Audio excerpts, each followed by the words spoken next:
Introducción a los medios porosos. Un medio poroso es un sólido con poros. En el caso que nos ocupa, suelos y rocas, pero también pueden ser hormigones y otros materiales naturales o artificiales. En un medio poroso vamos a distinguir una fase sólida, que son las partículas del suelo y eventualmente hielo si el agua está en estado sólido, y fases fluidas, que son las partículas, que son los fluidos que ocupan el espacio entre partículas, como el agua, el aire, anhídrido carbónico e hidrocarburos.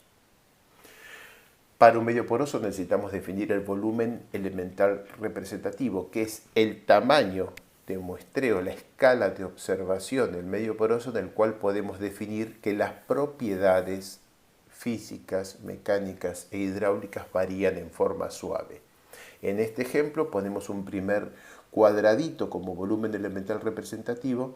Acá hay uno intermedio, acá hay uno chiquitito, acá hay uno grande. Si usamos el chiquitito y lo ponemos en 2 puntos, podemos ver que medimos 2 porosidades muy diferentes. Si usamos el intermedio y lo ponemos en 2 puntos, podemos ver que medimos 2 porosidades que no son tan diferentes, pero aún son diferentes entre sí. En cambio, si usamos este cuadrado grande como volumen elemental representativo de este medio poroso, no importa dónde lo pongamos dentro de la figura, siempre vamos a medir aproximadamente la misma porosidad. Ese es el concepto de volumen elemental representativo.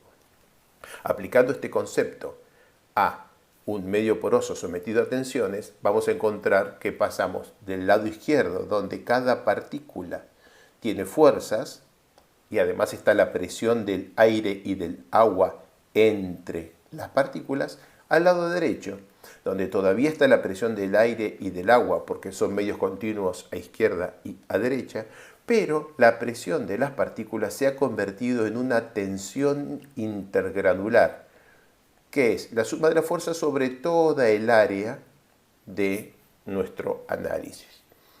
Esta tensión intergranular, por otro lado, se puede conectar con el principio de Arquímedes, porque en todas las partículas que están sumergidas o rodeadas por un fluido están recibiendo un empuje de abajo hacia arriba igual al peso del fluido desplazado.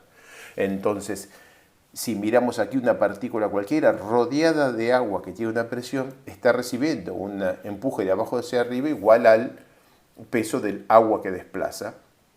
Eso extendido a el análisis tensional de todo el conjunto nos permite definir la tensión efectiva como la suma de las fuerzas entre partículas dividido el área total y decir que es igual a la presión total menos la presión neutra.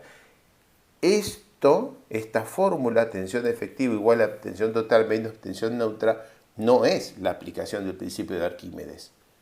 Es la aplicación del principio de Arquímedes al peso propio.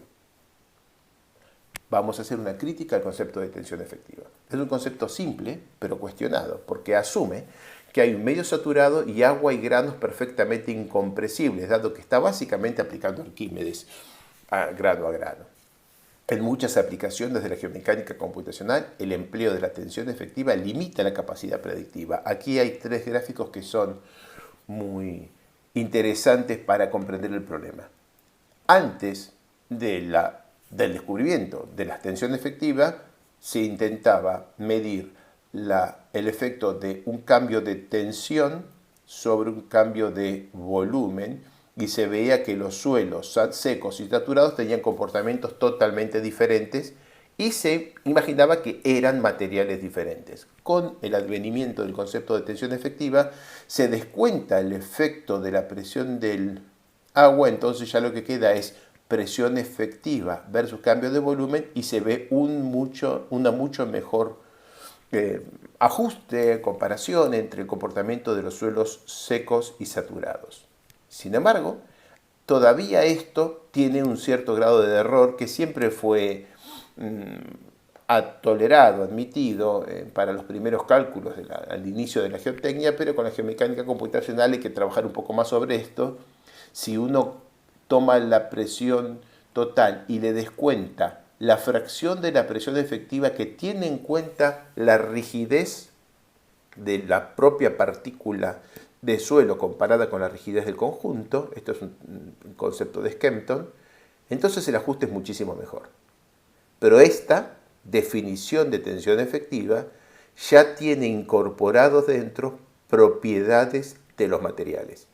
Una definición de tensión no debería tener incorporadas propiedades de los materiales en la fórmula.